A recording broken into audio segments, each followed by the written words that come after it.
I'm from a little town called Natchez, Mississippi, and it's racist. And I was looking at that about Davion. Man, them people in that lot, that own that lot, they had something to do with that.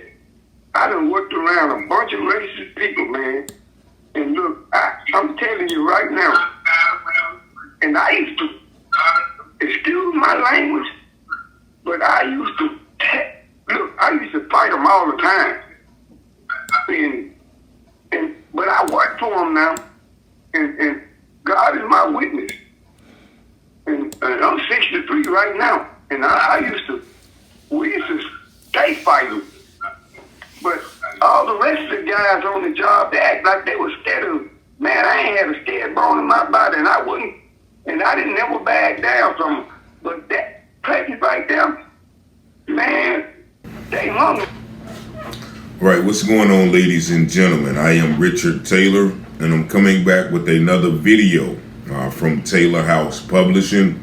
The man that you heard on the call is a resident of Natchez, Mississippi, and he was telling some of his experiences dealing with some of the things that we've been talking about over the last few weeks concerning the demise of our young brother Javion McGee. Now, this story is about another young man that was found deceased in Hattiesburg, Mississippi.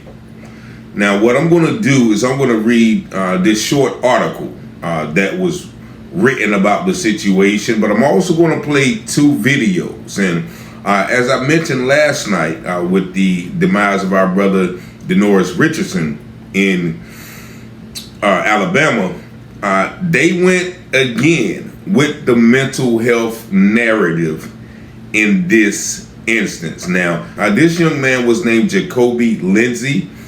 He was 18 years old, and a gentleman on TikTok, which I'm going to play his video as well, he dives deep into the relationship of this young man to the school and the circumstances surrounding his demise.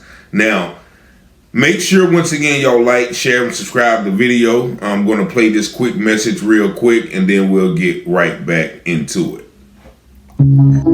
From local stories to Wayne County news, get ready to dive into everything happening in North Carolina with Taylor House Publishing. Got a story to share? Shoot us an email at taylorpublishinghouse@gmail.com. If you're looking to publish your book or need some top-notch mentorship, we've got your back. Join the excitement with the one and only Richard Taylor, right here at Taylor House Publishing. Speak with Richard directly at 919-587-7782. Don't forget to smash that like button, hit subscribe, and invite your family and friends to watch. From Wayne County to the Carolina coast, Taylor House brings the news you love most. Tune in on YouTube, don't miss a beat. Local stories that keep you on your feet. Taylor House, we got the school. Taylor House Publishing.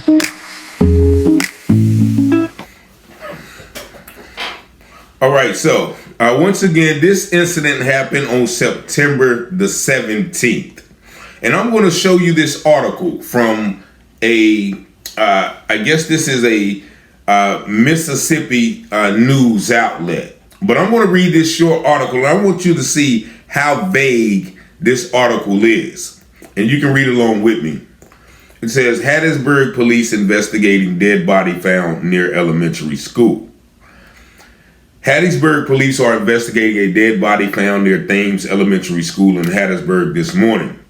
Police said on their social media that officers were called about 7:20 a.m. Tuesday to check a report of a body is found near the school.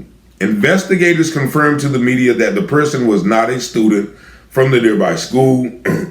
He said no foul play is suspected and there was no danger to students or to the public, police said. This is an ongoing investigation and additional information will be released once available. Now, once again, this is all the information that they released about this article. Now, once again, this happened on September the 17th. It is now October the 11th, and I have yet to find any more information that has been released. But if you look at the article, they said that the police made a statement on their social media. Like, they didn't call a press conference.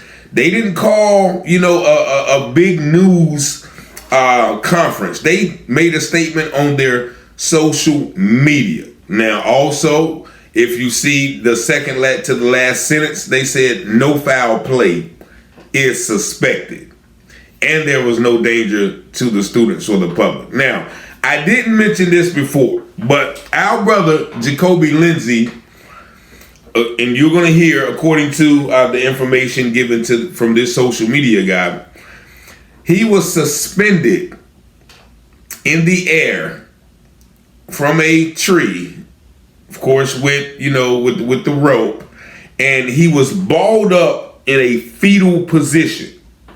They say he was balled up in a fetal position, meaning anytime that you are suspended in the air in that manner, you're going to be dangling. Your limbs are going to be free. So as this person points out that you're going to soon hear, the only way that you're going to remain in a fetal position is that you were already deceased when they put your body in that manner. So I don't know how the police is going to deem this no suspected foul play. But I'm going to play this video from the TikToker. And by the way, this is fair use. All video played in this video is for commentary and educational purposes only. So I'm going to play this young brother's video, and then I'm going to commentate after you hear everything that he says. I told you this story yesterday regarding Jacobe. Found out his last name is Jacobe Lindsey. He's down there in Hattiesburg, Mississippi. He's the one that was found in front of Tim's Elementary School swinging from a tree.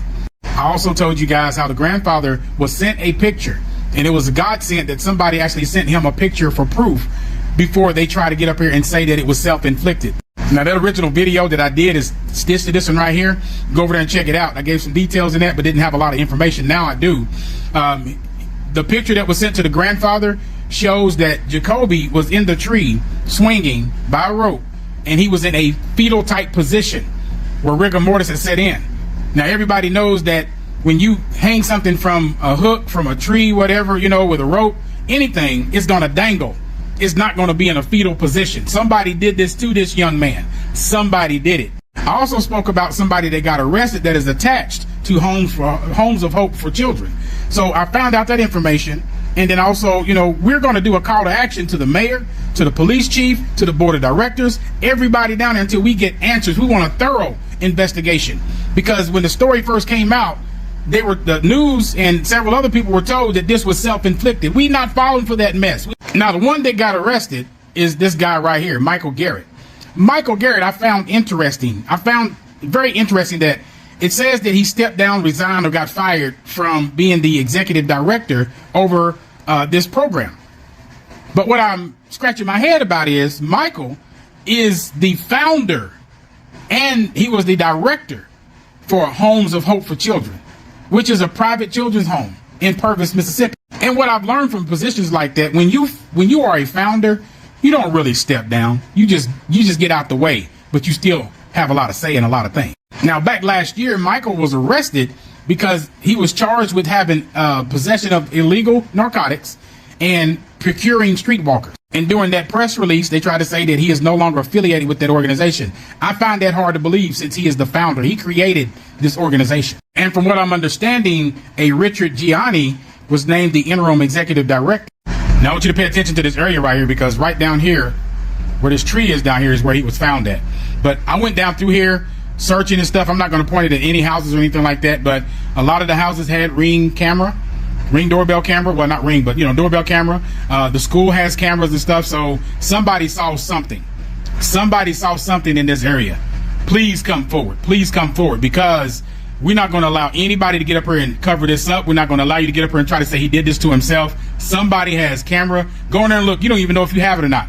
from one side of this street all the way down to the next block. Need everybody to look your stuff up. Somebody did something to this young man. Now, I was looking up that story about the ex-director, right? And I saw this comment right here. There's several of them like that too, but I saw this comment right here, and you guys, when you was on my live tonight, y'all said the same exact thing. When they turn 18 years old, the funds run out, and they are told to leave, and they're completely cut off. Even though this is the older picture and stuff, that is what he looks like that's what he looks like.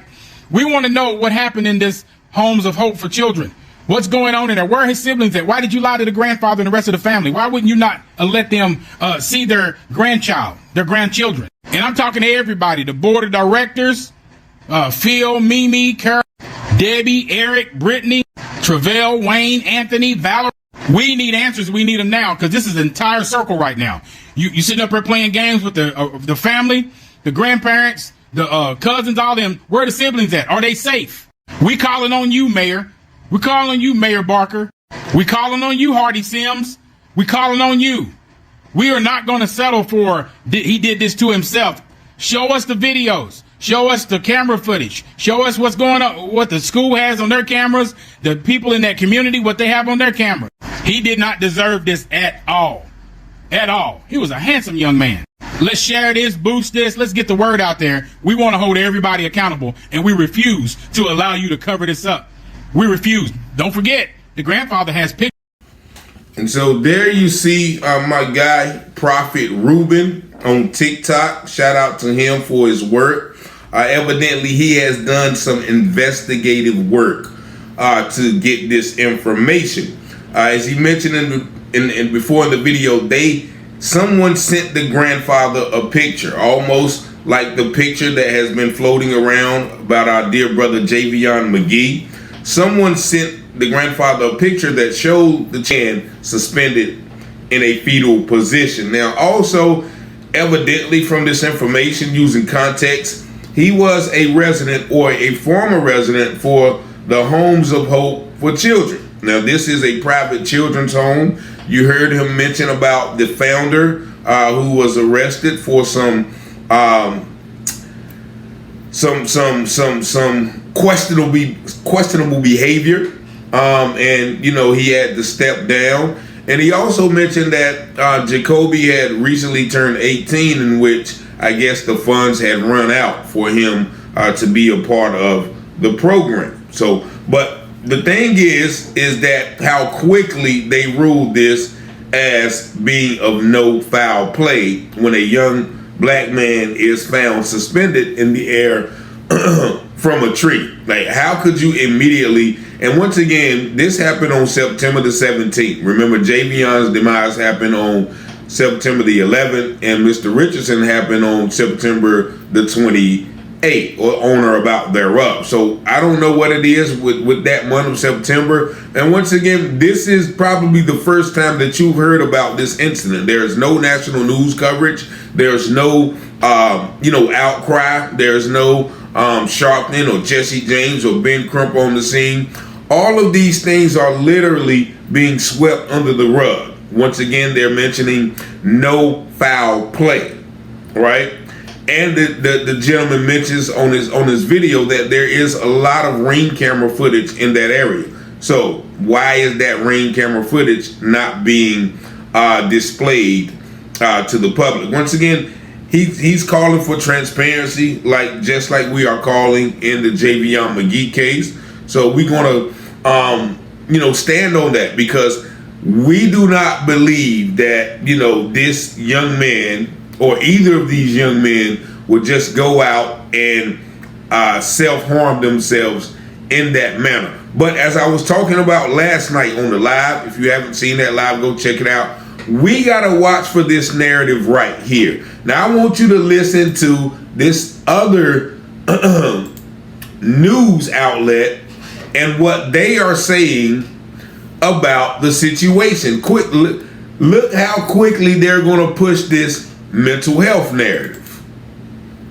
Learning more tonight about a death investigation in Hattiesburg after a body was found near Timms Elementary earlier today. We're told an 18-year-old male was found dead near the intersection of Jamestown Road and Hillendale Drive on Tuesday morning. We do know that he was a former student of PCS, according to the school's director of communications. Hattiesburg police also say foul play is not suspected and that there was not a threat to the surrounding community.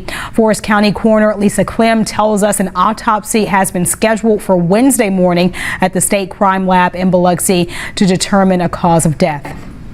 All right, so I'm going to stop it right there before she gets into the mental health narrative. But you see, they say a body was found. They didn't say how it was found, but they're going to immediately jump to no foul play. And also you heard her mention the coroner. The coroner is going to examine the body and they're going to determine the cause of his demise. Now, mind you, the man said that he was already in a fetal position when he was suspended in the air. So that couldn't have been the cause of his demise. So I am curious to see what that coroner came up with to justify, his demise by something like asphyxiation or something related to being suspended in the air by a rope. But if you are already in a fetal position, that means you are already, expired, because as we mentioned in the Javion case, if you are, you are asphyxiating, you're going to be struggling, you're going to be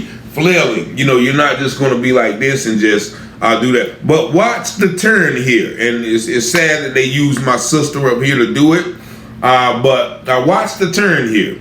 Now, they didn't say anything about how he passed. So why are they, all of a sudden talking about depression? You see how they're planting the seed. Pine Belt, just like adults, children have their limits and struggles. And for parents or anyone with young people in their life, it's important to know the signs of depression so you can offer support. Today, we spoke with a clinical psychologist, and she says be aware of any changes to behavior. A change in their eating patterns, their sleeping patterns, whether they're doing those things more or less than the norm. A change in mood. So if you're noticing that they're typically much more social, maybe more extroverted, but they're becoming more withdrawn, you're really wanting to look for a change from the person that you've seen for several years to something different now. And we have the QR code on your screen. If you take a look, if you scan that QR code, there are resources available in the Pine Belt to you. Remember, the 988 line is available 24/7, 365. It's free and completely confidential. Just call or text 988 to speak with a counselor. So you see how they are playing with your emotions, right? They didn't mention anything in the article about how he passed, right? But then they're going to give you this whole advertisement about depression and self-unalivement, talking about depression and anxiety and loneliness in the lives of young people, right? You have to be like, we got to be careful with this whole mental health thing. You know what I'm saying? Everybody goes through things, of course, but when you're relating that to suspicious expirations of people, you can't just throw that out there, because they're not being totally truthful. They never said in either the article that we read or the article that, or this news article, how he was found. But they're already going to push the narrative of depression and because when people find it out, they're going to say, oh yeah, they said in the article he was depressed, which they never said it. They just implanted the seed. They never said he was depressed. They just automatically goes with, well, young people go through things and, they're often be depressed. And we talked to a clinical psychologist about the signs of depression, right? But no one ever said that this young man was depressed. You see what I'm saying? They gotta, but you hear the only source which told the truth was the prophet Reuben, who evidently did some calling around. He did some digging. he did his due diligence and he released the pertinent information which gives context to how and why that they are saying, okay, no foul play suspected. Anytime you find somebody, especially somebody of my color, a male, suspended in the air from a tree, you have to suspect foul play. Because I'll say it again, I've said it before, there are studies that show that when black men do unalive themselves, it is not by suspending themselves in the air by a tree. So, and you heard, several people from the Mississippi and Alabama area talk about, the places where they are not going and they don't supposed to go, and also the history of racism. And we all know about, the history of, racism in North Carolina as well. So all three of these places in the month of September had black males dying under suspicious circumstances with, ropes involved, and they're all pushing a mental health narrative. Does anybody see this but me, or am I crazy? Let me know in the comments. And once again, I have this right here. This is my Justice for Javion McGee button. We love you forever. This is the young brother, once again, who, kind of kicked off this exploration into these suspicious deaths all around the country. And, as I was on the live last night, people were giving me names of several individuals that I have never heard of, which have expired under conditions like this or worse, and it's all been ruled self-inflicted or no foul play is suspected. We have to be careful, when we buy into these mental health narrative. National Mental Health Awareness Day, National Mental Health, National Self-Unalignment Week, National Depression Week, right? Because they're going to use those narratives. They're going to use those contexts to justify these instances where it's obvious that things are not as though they are seen, or things as are not as though they are being portrayed and presented. So I implore you once again to look past what is being given you each and every time that you see something. Once again, I implore you to continue to call the Henderson, the Vance County Sheriff Department in regards to our brother Javion McGee.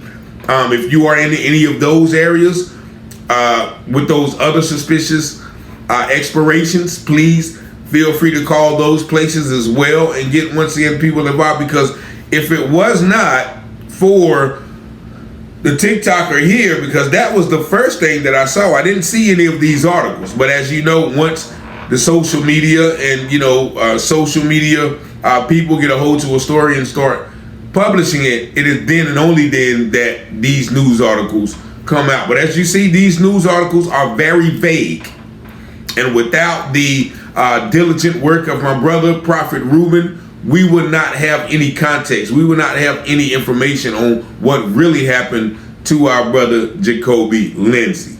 So, y'all stay vigilant out there. Y'all stay wise. Be as wise as serpents and gentle as doves, as the scripture says. Also, Ephesians 5:11. Take no part in the works of darkness, rather expose them. For it is a shame to even speak of what they are doing in secret and then putting it out in public as a different chain of events. 919-587-7782. Peace and blessings. I thank y'all for watching the video. Y'all have a blessed and prosperous day. From local stories to Wayne County news, get ready to dive into everything happening in North Carolina with Taylor House Publishing. Got a story to share? Shoot us an email at taylorpublishinghouse@gmail.com. If you're looking to publish your book or need some top-notch mentorship, we've got your back. Join the excitement with the one and only Richard Taylor, right here at Taylor House Publishing. Speak with Richard directly at 919-587-7782. Don't forget to smash that like button, hit subscribe, and invite your family and friends to watch. From Wayne County to the Carolina coast, Taylor House bring the news you love most. Tune in on YouTube, don't miss a beat. Local stories that keep you in your feet. Taylor House, we got the scoop.